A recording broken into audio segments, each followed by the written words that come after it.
Hi guys, welcome to the English grammar అండి. So Hindu పేపర్తో మనం ఇంగ్లీష్ ఎలా అంటే హిందూ పేపర్ ఎలా చదవాలి, హిందూ పేపర్లో గ్రామటికల్గా మనం ఎలా అనలైజ్ చేయాలనే దాన్ని ఈరోజు ఎక్స్ప్లెయిన్ చేస్తున్నాను. సో ఆల్రెడీ 15th నుంచి ఇది స్టార్ట్ చేశానండి, 30 వరకు అని చెప్పాను. సో చాలా కొంతమంది ఇంట్రెస్ట్ చూపిస్తున్నారు, అంటే ఎక్కువ వ్యూస్ అనేది రావట్లేదు. సో చేస్తానండి. సో ఒకవేళ నేను బ్రేక్ ఇచ్చినప్పటికీ నాకు 4th సివిల్ సర్వీస్ ప్రిలిమ్స్ ఉన్న ఎగ్జామ్ ఉంది నాకు. సో దానికోసం ఒకవేళ బ్రేక్ ఇచ్చినప్పటికీ ఒకవేళ 30తో నేను బ్రేక్ ఇస్తాను ఖచ్చితంగా. ఆ తర్వాత ఇచ్చినప్పటికి మళ్ళీ నేను కంటిన్యూ చేస్తాను. 5th తర్వాత కానీ 6th తర్వాత కానీ మళ్ళీ కంటిన్యూ చేస్తాను. సో చూద్దాం, కొన్నాళ్ళగినా చూద్దాం. ఇంకొన్నాళ్ళగినాక బాగా రెస్పాన్స్ వస్తే మినిమం నేను ఎక్కువ లేదండి, దగ్గర 1800+ సబ్స్క్రైబర్స్ ఉన్నారు నాకు. నేను ఓన్లీ 10%, ఓన్లీ ఒక 180 మెంబర్స్ పర్ డే కనుక చూస్తే కనుక దాంతోపాటు దీంట్లో ఒక 100 మెంబర్స్ అయినా లైక్ చేస్తే నాకు బాగుంటుందనే ఉద్దేశంతో నేను అడుగుతున్నాను, పెద్దగా ఏం అడగట్లేదు. సో ఉన్న వాటిలోనే నేను 180 మెంబర్స్ని అడుగుతున్నాను నేను. సో 10% కూడా లేకపోతే మరీ దారుణం కదా, అంతమించి ఏం లేదండి. సరే నేను కంటిన్యూ చేస్తానండి. సో 4th కానీ 5th తర్వాత 5th 6th కావచ్చు మేబీ, నేను కంటిన్యూ చేస్తాను. చూస్తాను మళ్ళీ ఇంకో నెల 2 నెలలు చూస్తాను. చూసిన తర్వాత ఒకవేళ రెస్పాన్స్ లేకపోతే అప్పుడు ఆపేస్తాను. సో 0th లెవెల్ అండి, ప్రతి ఒక్కరికి అర్థమయ్యే విధంగా. సో ఇంగ్లీష్ అనేది మనకి ఈజీగా ఏంటంటే ప్రతి ఒక్కరికి మన అందరికీ తెలుసండి. గ్రామర్ అనేది మన చిన్నప్పటి నుంచి నేర్చుకుంటున్నాం మనం. ఏది ఇంటర్మీడియట్ నుంచి 10th క్లాస్ నుంచి మనకు ప్రజెంట్ టెన్స్ తెలుసు, పాస్ట్ టెన్స్ తెలుసు, ఫ్యూచర్ టెన్స్ తెలుసు, ప్రజెంట్ సింపుల్, ప్రజెంట్ అన్నీ తెలుసు మనకు. సో వాటిని ఎలా యూజ్ చేయాలనే దాన్ని తెలియదు. సో మనకి ఎప్పుడు కూడా ప్రాక్టికల్గా రావాలి అంటే మనకి హిందూ పేపర్ ద్వారా అది ప్రాక్టికల్గా వస్తుంది అనమాట. ఆ యూసేజ్ తెలుసు కదా మనకు బీ ఫార్మ్స్ తెలుసు, ప్రజెంట్ టెన్స్ బీ ఫార్మ్స్ తెలుసు, పాస్ట్ టెన్స్ బీ ఫార్మ్స్ తెలుసు. ఒకవేళ ఎవరికైనా తెలియకపోతే కింద కామెంట్ చేయండి. సో దానికి సంబంధించిన వీడియోస్ నేను ఆల్రెడీ చేశాను, అవి పెడతాను. లేకపోతే ఇంకేమైనా చెయ్యాలి కొత్తగా ఉంటే నేను చేస్తాను. సో మీకు గ్రామటికల్గా ఈజీగా అండర్స్టాండ్ అవ్వడం కోసం ఒకసారి అవి చూడండి. మీరు అవి చూసిన తర్వాత మీకు ఈజీగా అర్థమవుతుంది అనమాట. ఒకసారి ఇంకా మన ఆర్టికల్లోకి వెళ్తే ఆల్రెడీ మార్నింగ్ మనం ఈ 2 స్పీచెస్ అనే ఆర్టికల్ అనేది చెప్పుకున్నామండి. ఈ 2 స్పీచెస్ అనే ఆర్టికల్ గురించి మార్నింగ్ మనం డిస్కస్ చేసాం ఉదయం మార్నింగ్ సెషన్లో. సో ఎవరన్నా కానీ ముందు ఫస్ట్ ఆ వీడియో చూడండి. ఆ వీడియో చేస్తే ఏంటంటే మీకు ఒక ఓవర్ వ్యూ అని వస్తుంది అనమాట. ఈ యొక్క ఓవర్ వ్యూ వచ్చిన తర్వాత మీరు ఎప్పుడైతే ఈ యొక్క నాలెడ్జ్ అనేది వస్తుందో దాని మీద ఆ కాన్సెప్ట్ తెలుస్తుంది మీకు. అసలు ఆ ప్యాసేజ్ యొక్క మొత్తం మీనింగ్ ఏంటో మీకు అర్థమవుతుంది. ఆ తర్వాత మనం గ్రామటికల్గా మనం నేర్చుకున్నాం అనుకోండి, అప్పుడు ప్రజెంట్ టెన్స్లో చెప్పాడా, పాస్ట్ టెన్స్లో చెప్పాడా, ఎవరు ఎలా మాట్లాడారు అనేది ఈజీగా అర్థమవుతుంది నేను చెప్పేటప్పుడు. సో ఎవరైనా కానీ ఫస్ట్ మీరు అది చూసిన తర్వాత ఇది చూస్తే మీకు మంచి ఫెచ్చింగ్గా ఉంటుంది అనమాట. సో కావాలంటే నేను డిస్క్రిప్షన్లో రేపటి నుంచి ఈ రోజు నుంచి నేను డిస్క్రిప్షన్లో లింక్ కూడా ప్రొవైడ్ చేస్తాను. సో ఎవరైనా చూడాలనుకుంటే కనుక.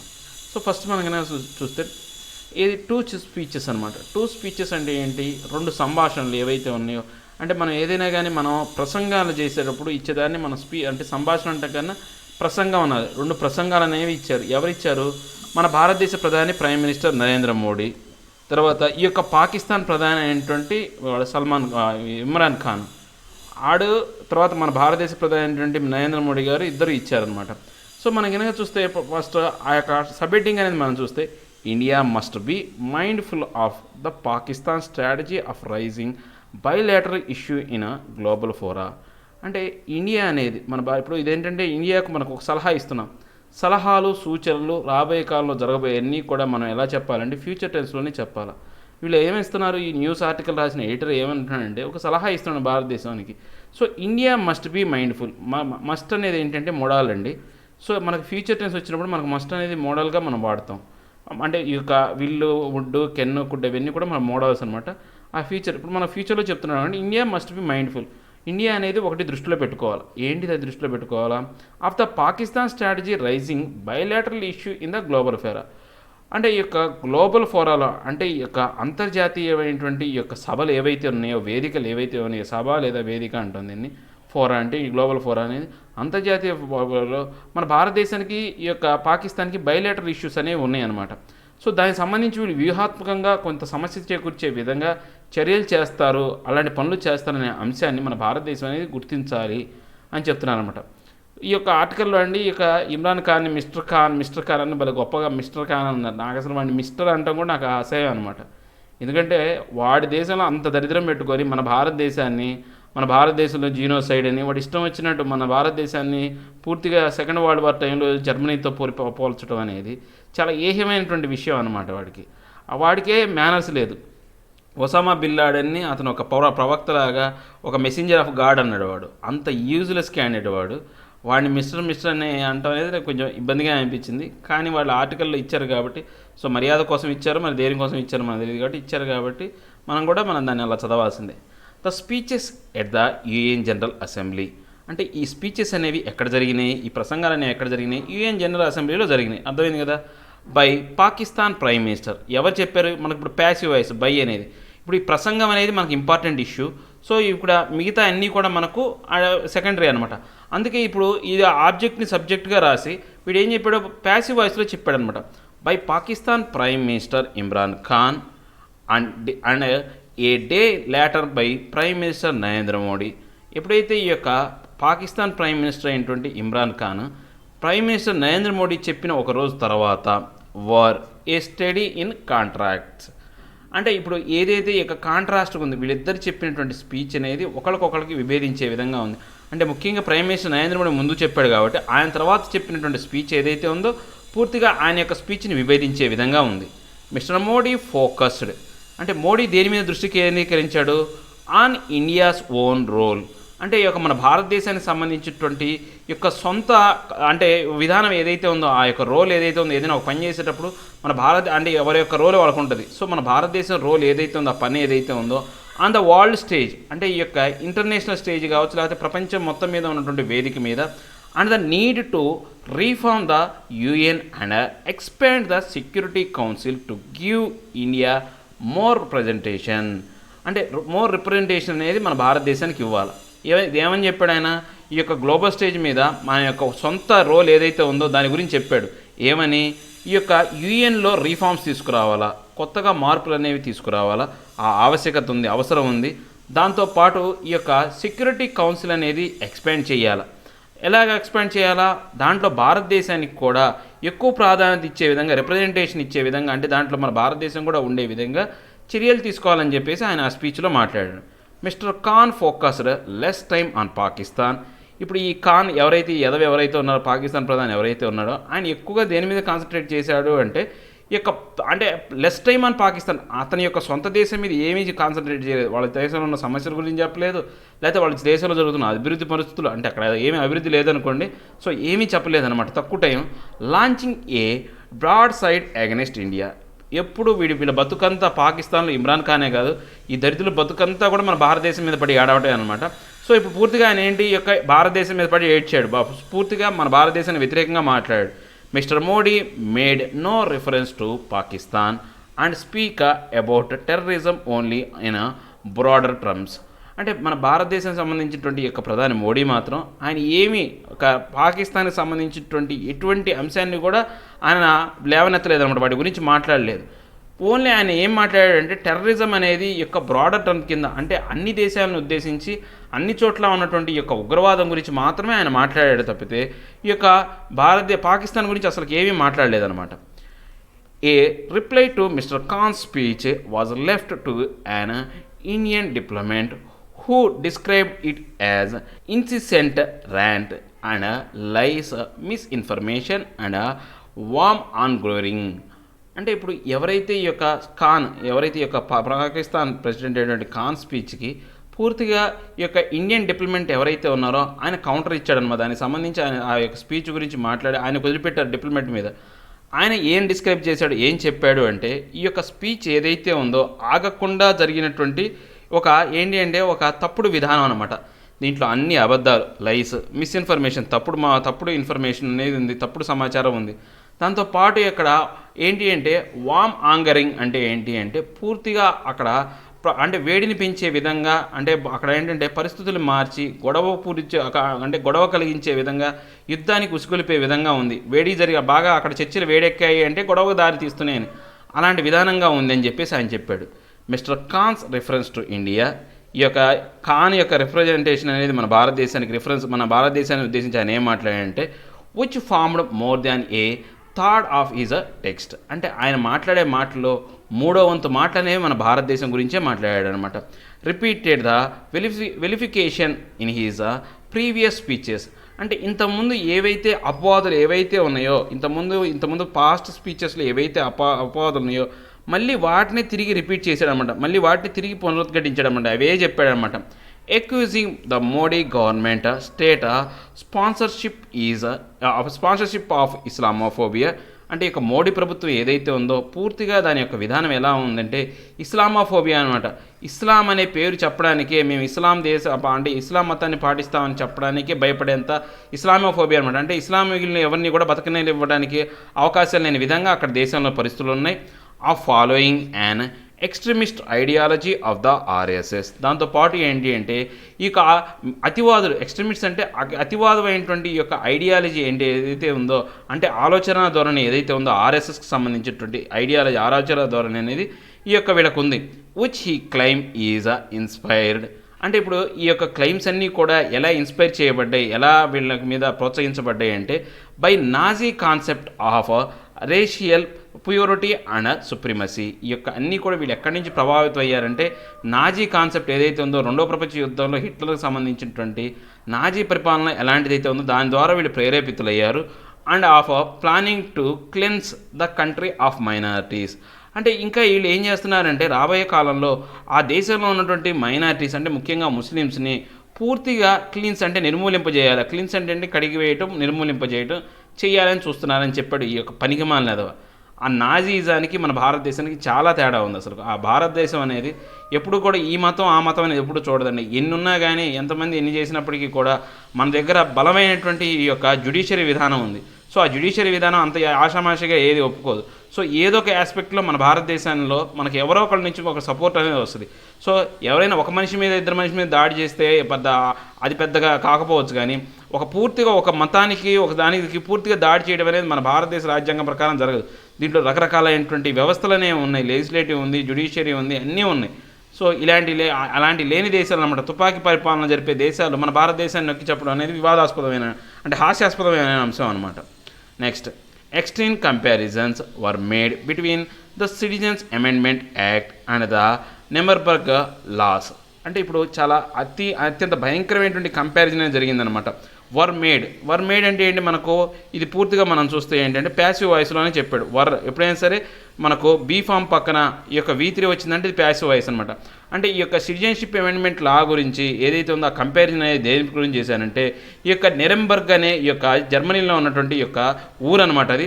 సో దానికి సంబంధించిన దాంతో ఆ జర్మనీకి సంబంధించినటువంటి ఆ నెరెంబర్గ్ లాస్తో కంపేర్ చేశాడనమాట. As well as between detention camps in Assam and the concentration camps of Nazi Germany. ఇప్పుడు ఆయన ఏం చేశాడు, ఈ యొక్క అస్సాంకు సంబంధించినటువంటి డిటెన్షన్ క్యాంప్ని, తర్వాత ఈ యొక్క కాన్సన్ట్రేషన్ క్యాంప్స్ నాజీ జర్మనీని, ఈ రెండింటిని కంపేర్ చేశాడు అనమాట. అస్సాంలో ఎక్కడో ఆ మూలన ఉందండి అస్సాము. ఆ అస్సాం ఒక్క చోట ఉంటే ఒక డిటెన్షన్ క్యాంప్ ఉంటే మిగతా అంతా కూడా అంటే ఇక్కడి నుంచి ప్రజలందరినీ తీసుకుపోయి అక్కడ డిటెన్షన్లో పెట్టి చంపేస్తున్నారా? వాడనే మాటకి అసలు వాడికే అర్థం లేదు. సో దాన్ని దేంతో పోల్చాడంటే నాజీకి సంబంధించినటువంటి కాన్సన్ట్రేషన్ అంటే ఏంటంటే ఒకప్పుడు ఈ యొక్క నాజీలు కాని వాళ్ళందరినీ కూడా ఒక రూమ్లో పెట్టేసి అంటే వాళ్ళందరూ ఆర్యన్గా ఫీల్ అయ్యేవాళ్ళు, ఆర్యులు కాదు అనే వాళ్ళందరినీ ఒక రూమ్లో పెట్టేసి వీళ్ళ మీద విషవాయు ప్రయోగం చేసేవాళ్ళు. సో ఒక్కసారిగా అందరూ ఒకేసారి చనిపోయేవాళ్ళు అనమాట. అలాంటి విధానంతో పోల్చాడు అనమాట అలాంటి వాటితో. Next, he launched into a diatribe on Kashmir, Jammu and Kashmir, more or less mirroring his speech of last year. అంటే ఇప్పుడు ఈ తర్వాత ఇంకేం చేశాడు ఆయన నెక్స్ట్ ఈ యొక్క దేని మీద పడ్డాడు అంటే జమ్మూ అండ్ కాశ్మీర్కి సంబంధించినటువంటి ఈ యొక్క డయాట్రైబ్ అంటే ఏంటంటే తిట్ల వర్షం అనమాట. ఆడి మీద తిట్ల మొదలుపెట్టాడు అనమాట. ఇంకా ఇప్పుడు దాకా ఇండియా మీద అంటే చెప్పాల్సినవన్నీ చెప్పాడు. ఇంకా నెక్స్ట్ మిగిలింది ఏంటంటే కాశ్మీర్ అనమాట.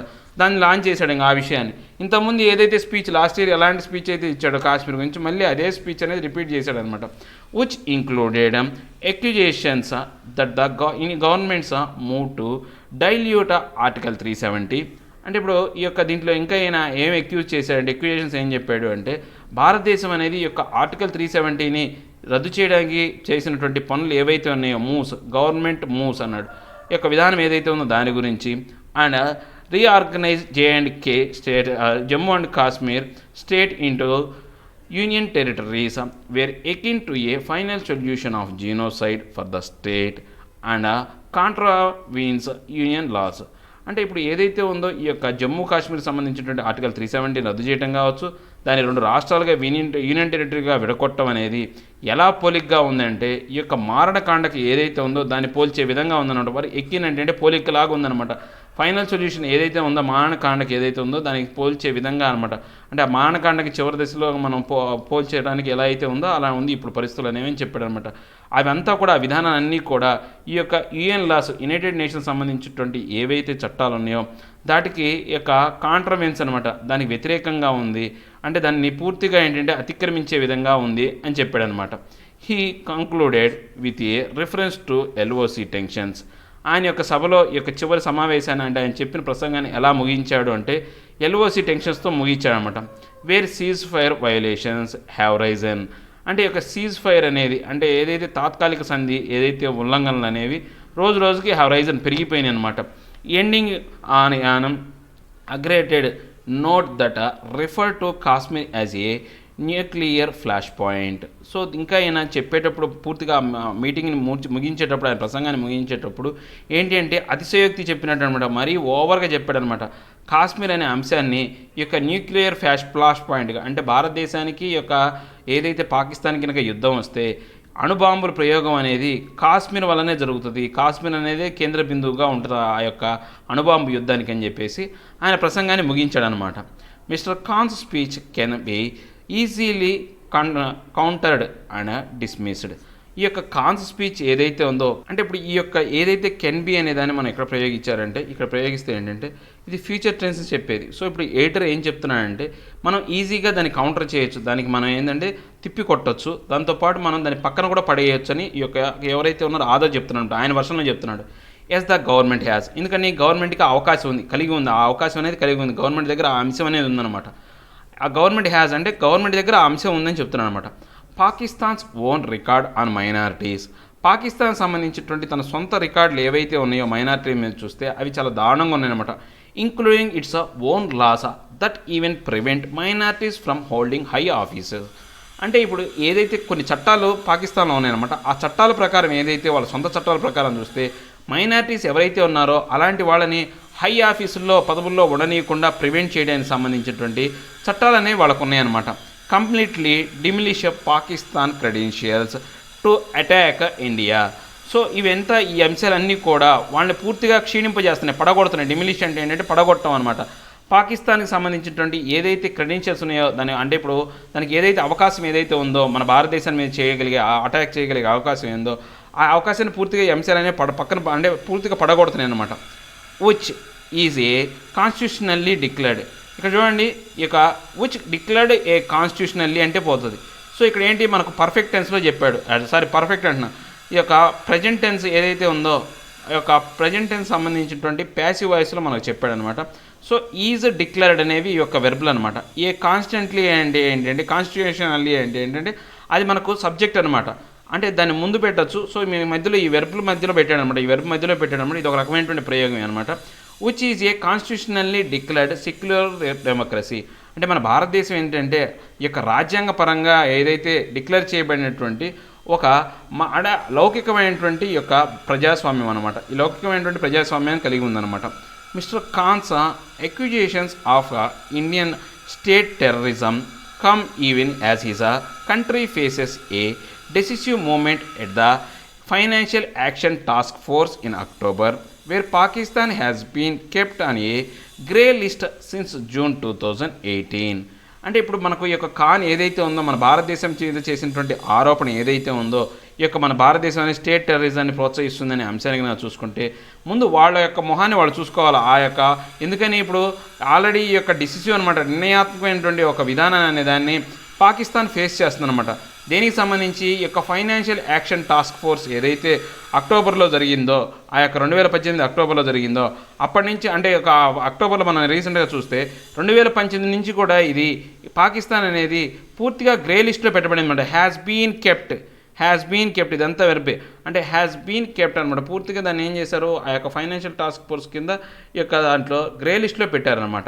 ఇది చూస్తే కనుక మనకు ప్రజెంట్ పర్ఫెక్ట్లో ప్యాసివ్ వాయిస్లో ఇచ్చాడు. ఇది ప్రజెంట్ పర్ఫెక్ట్ అండి, ఈ యొక్క పర్ఫెక్ట్ టెన్స్ అనమాట. దీన్ని ప్యాసివ్ వాయిస్లో చెప్పాడనమాట.